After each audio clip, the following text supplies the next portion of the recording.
एक गांव में गौतम बुद्ध का बहुत बड़ा आश्रम था। वहां पर एक प्रसिद्ध बौद्ध गुरु रहते थे। वहां पर उनका एक शिष्य बहुत बोलता था। वह हर समय इधर उधर की बातें करता था। जब वह दान लेने के लिए जाता तो हर घर से एक नई कहानी लेकर आता और आश्रम के दूसरे शिष्यों को सुनाता था। एक शिष्य की दूसरे से बुराई करता, चुगली करता और दूसरों के सामने अच्छा बनने का प्रयास करता। खुद के मुंह से ही खुद की तारीफ करता रहता और हमेशा ही खुद को गुरु के सामने सबसे बुद्धिमान और उत्तम साबित करने का प्रयास करता। वह खुद को सभी शिष्यों से अलग और श्रेष्ठ मानता था। उसका कहना था कि मैं एक अमीर घर का बालक हूँ। अगर मैं चाहता तो एक आरामदायक और सुविधाओं से भरा जीवन जी सकता था, लेकिन मैं वह सब छोड़कर यहाँ आ गया क्योंकि मुझे सत्य की खोज करनी है, खुद को जानना है, जीवन को जानना है। इसीलिए मेरा त्याग तुम सबसे बड़ा है।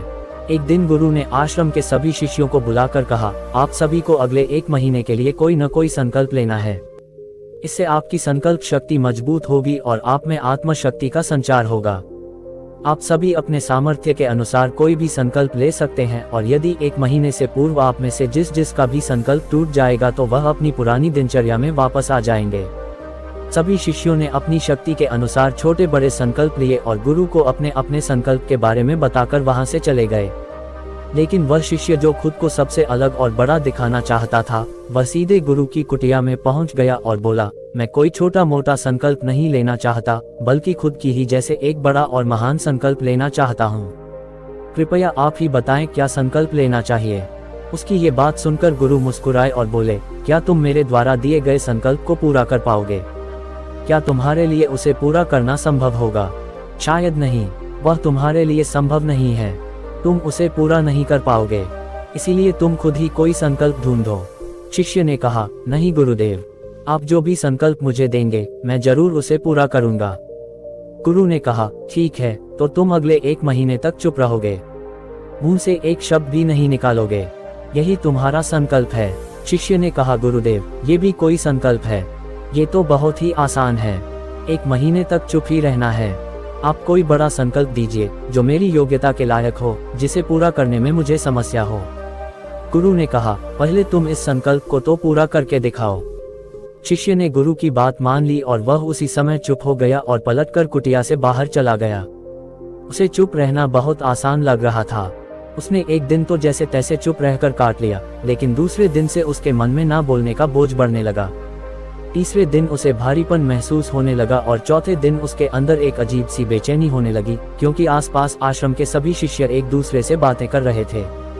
वह भी अपना पक्ष उनके सामने रखना चाहता था, उनकी बोलती बंद कर देना चाहता था, लेकिन उसका संकल्प उसके आड़े आ रहा था। इसीलिए वह पूरे दिन सिर्फ मुंह और आंखें बनाता रहता। इसी तरीके से कुछ दिन और बीते और वह शिष्य बीमार पड़ गया।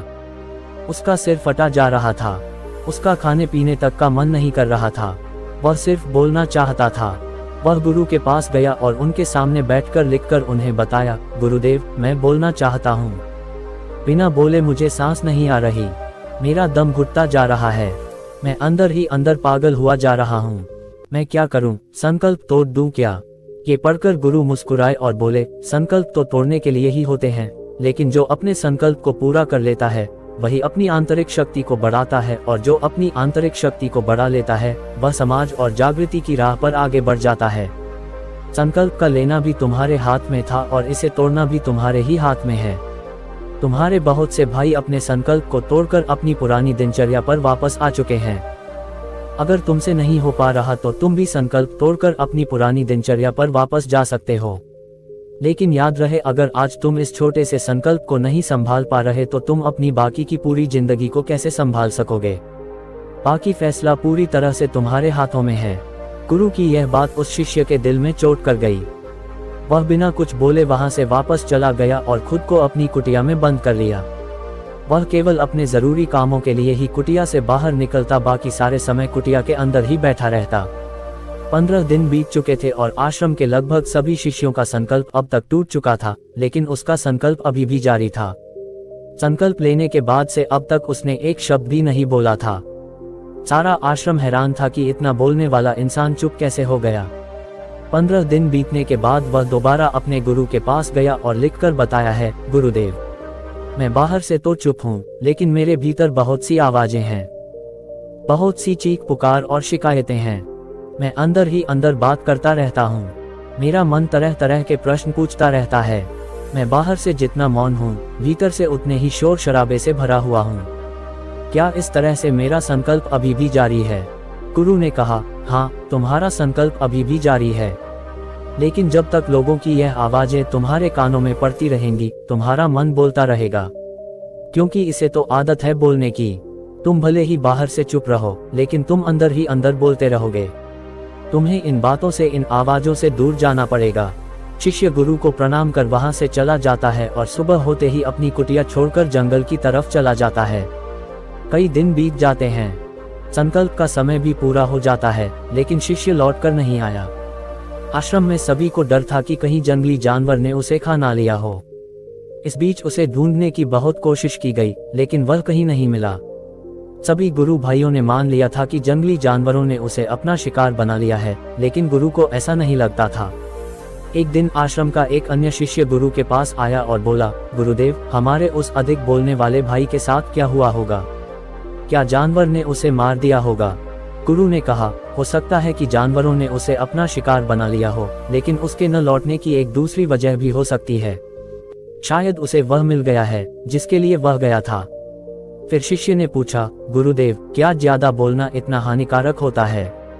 गुरु ने कहा, इंसान के जीवन के बहुत सारे दुखों में से एक दुख यह भी है कि वह कभी चुप नहीं रह सकता, हमेशा कुछ ना कुछ बोलता ही रहता है।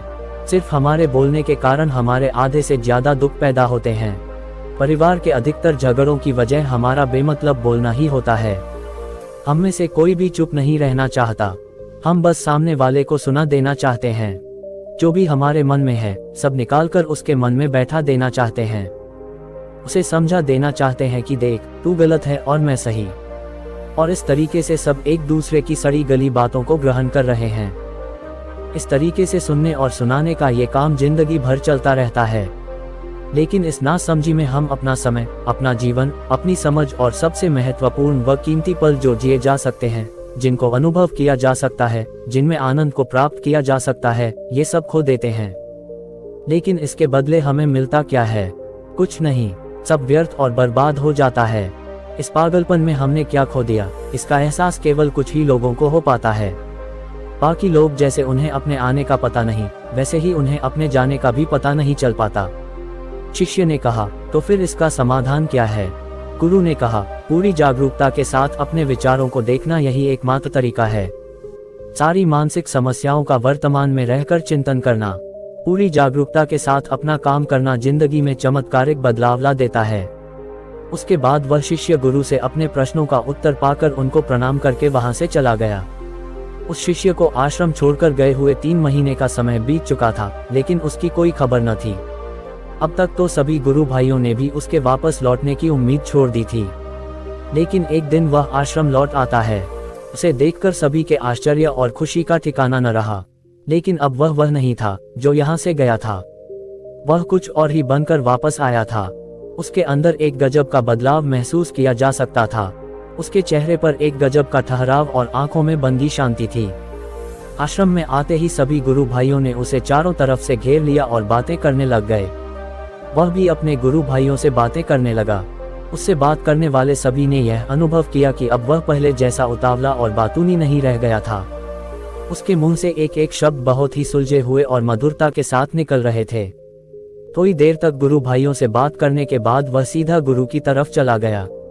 उसने गुरु के चरण छुए और कहा, गुरुदेव, क्या मैं अब भी मौन हूँ?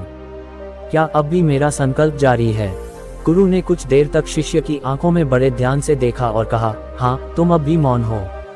तुम्हारे मुंह से एक भी शब्द निकल नहीं रहा और तुम्हारा संकल्प अभी भी जारी है। शिष्य ने कहा, गुरुदेव, जब मैं आश्रम से गया तो मैं मुंह से तो चुप था, लेकिन मेरे अंदर बहुत सी आवाजें थी। मन में बहुत से प्रश्न थे और वह बंद नहीं हो रहे थे। तो मैं जंगल में चला गया, इस उम्मीद से कि वहां मुझे शांति मिलेगी और मेरे मन की बकबक कम हो जाएगी। लेकिन मैं जितना एकांत में जाता गया, मेरे अंदर की आवाज उतनी ही तेज होती गई। मेरे भीतर की पुरानी से पुरानी आवाज मुझे सुनाई देने लगी। तब जाकर मैंने महसूस किया कि मैं कितना गलत कर रहा था। जब मैं अपने परिवार वालों, दोस्तों को और गुरु भाइयों को बुरा भला कहता था तो उस समय मुझे लगता था कि मैं सही कह रहा हूँ। जब मैं गुरु भाइयों की एक दूसरे से चुगली करता था और उनका मजाक बनाता, तब भी मुझे यही लगता था कि मैं उनसे बेहतर हूँ और मैं सही कर रहा हूँ। लेकिन उस दिन मैंने पहली बार महसूस किया कि मैं कितना गलत बोलता था। काफी दिनों तक ये आवाजें, ये शिकायतें मेरे अंदर चलती रही, लेकिन धीरे धीरे करके एक दिन ये सारी आवाजें मेरे अंदर से समाप्त हो गई। अब मैं भीतर से भी मौन हो गया। उस घने जंगल में बाहर से कोई बोलने वाला था नहीं और भीतर कोई आवाज बची ही नहीं थी, और मैं उस दिन पहली बार मौन का सही अर्थ समझा। मेरे चारों तरफ बहुत शांति थी। हालांकि अभी भी कुछ आवाजें आ रही थी जो पहले भी आती थी, लेकिन मैं उन्हें सुन नहीं पाता था। पर अब वह सभी आवाजें मुझे स्पष्ट रूप से सुनाई दे रही थी। हवा के चलने की आवाज, चिड़ियों के चहकने की आवाज और पानी के बहने की आवाज, ये सभी आवाजें मैंने पहली बार पूरे होशपूर्वक सुनी। अपने चारों तरफ इतनी शांति मैंने पहले कभी महसूस नहीं की थी। तो इस शांति को भंग करने के लिए मैंने पहली बार अपने मुंह से कोई शब्द निकाला। मैं चिल्लाया, हे ईश्वर, ये कैसी शांति है? सभी कुछ इतना शांत क्यों है? ऐसा क्या हो गया? लेकिन मेरे चिल्लाने के बाद भी शांति भंग नहीं हुई। सब कुछ पहले जितना ही शांत था, बाहर भी और भीतर भी। हे गुरुदेव, मैंने अपने गुरु भाइयों से बात की, मैंने आपसे बात की। मैं बोल रहा हूँ, मैं चल रहा हूँ, मैं सब कुछ देख रहा हूँ, लेकिन मैं अपने भीतर एकदम एकांत में हूँ, मौन में हूँ। भीड़ में होता हूँ तब भी भीतर से अकेला एकांत में होता हूँ। जब मैं खुद में भी शोर करना चाहता हूँ तब भी एकांत में ही होता हूँ। अब सब दिखाई पड़ने लगा है, सब सुनाई पड़ने लगा है। गुरु ने कहा, जब तक हम बाहर की तरफ बोलते रहेंगे, भीतर अशांति ही रहेगी। लेकिन जिस दिन हम भीतर की तरफ मुड़ जाएंगे, तब हमारे मुंह से कुछ भी निकलेगा, हम शांत ही रहेंगे। दुनिया में जितनी भी बुराइयां हैं, ज्यादातर हमारे बोलने से ही उत्पन्न होती है, क्योंकि हम चुप रहना नहीं चाहते। हम जितनी जरूरत है उससे कहीं ज्यादा बोलते हैं। हम सामने वाले को सुनना नहीं चाहते, बल्कि उसकी बोलती बंद कर देना चाहते हैं। उसे समझा देना चाहते हैं कि मैं कौन हूँ, मैं क्या कर सकता हूँ, और यही हमारी जिंदगी का मकसद बनकर रह जाता है। हमारी सारी ऊर्जा व्यर्थ के बोलने में बर्बाद होती रहती है। ऐसे ही समाज में लोगों का जीवन दुखों से भर जाता है, जो हमेशा एक दूसरे को सुनाने में लगे रहते हैं। कभी एक दूसरे को सुनना नहीं चाहते, समझना नहीं चाहते, और चुप रहना तो उन्होंने कभी सीखा ही नहीं, क्योंकि चुप रहना उन्हें छोटा महसूस करवाता है। दुनिया की सभी लड़ाइयों का कारण हमारा बोलना ही है। इसलिए हमें सिर्फ उतना ही बोलना चाहिए जितना जरूरी हो, क्योंकि व्यर्थ का बोलना ऊर्जा को नष्ट करना है, और यह बोलना ही हमें कभी अपने भीतर की ओर लौटने नहीं देता, क्योंकि ये हमें बाहर की ओर खींचकर रखता है, और बाहर है ही क्या इस संसार के अलावा। लेकिन अगर अपने भीतर के संसार की ओर मोड़ना है तो इस मुंह को बंद ही रखना चाहिए। इसीलिए जितने भी बुद्ध हुए, आत्मज्ञानी हुए, वह सभी एकांत की ओर भागे, ताकि उन्हें ज्यादा न बोलना पड़े, ज्यादा सुनना न पड़े। वह एकांत में रहे और शांत रहे, इसीलिए आसानी से भीतर की यात्रा कर पाएं। लेकिन अगर कोई चाहे तो इस संसार में रहकर भी एकांत में रह सकता है, शांत रह सकता है। लेकिन इसके लिए उन्हें अपनी ऊर्जा बचानी होगी, जिसे वह अब तक अपने व्यर्थ के शब्दों में बर्बाद कर रहे थे। दोस्तों, इस कहानी की सीख यही है कि व्यर्थ का बोलना ऊर्जा को नष्ट करना है। ज्यादा और व्यर्थ बोलना ही हमें अपने भीतर की ओर लौटने नहीं देता, क्योंकि ये हमें बाहर की ओर झुकाए रखता है, और जिन्हें भीतर की यात्रा करनी है उन्हें अपने मुंह को बंद ही रखना चाहिए। मुझे उम्मीद है कि आपको ये कहानी पसंद आई होगी और काफी कुछ सीखने को मिला होगा। कहानी के बारे में अपने विचार आप हमें नीचे कमेंट बॉक्स में कमेंट करके बता सकते हैं।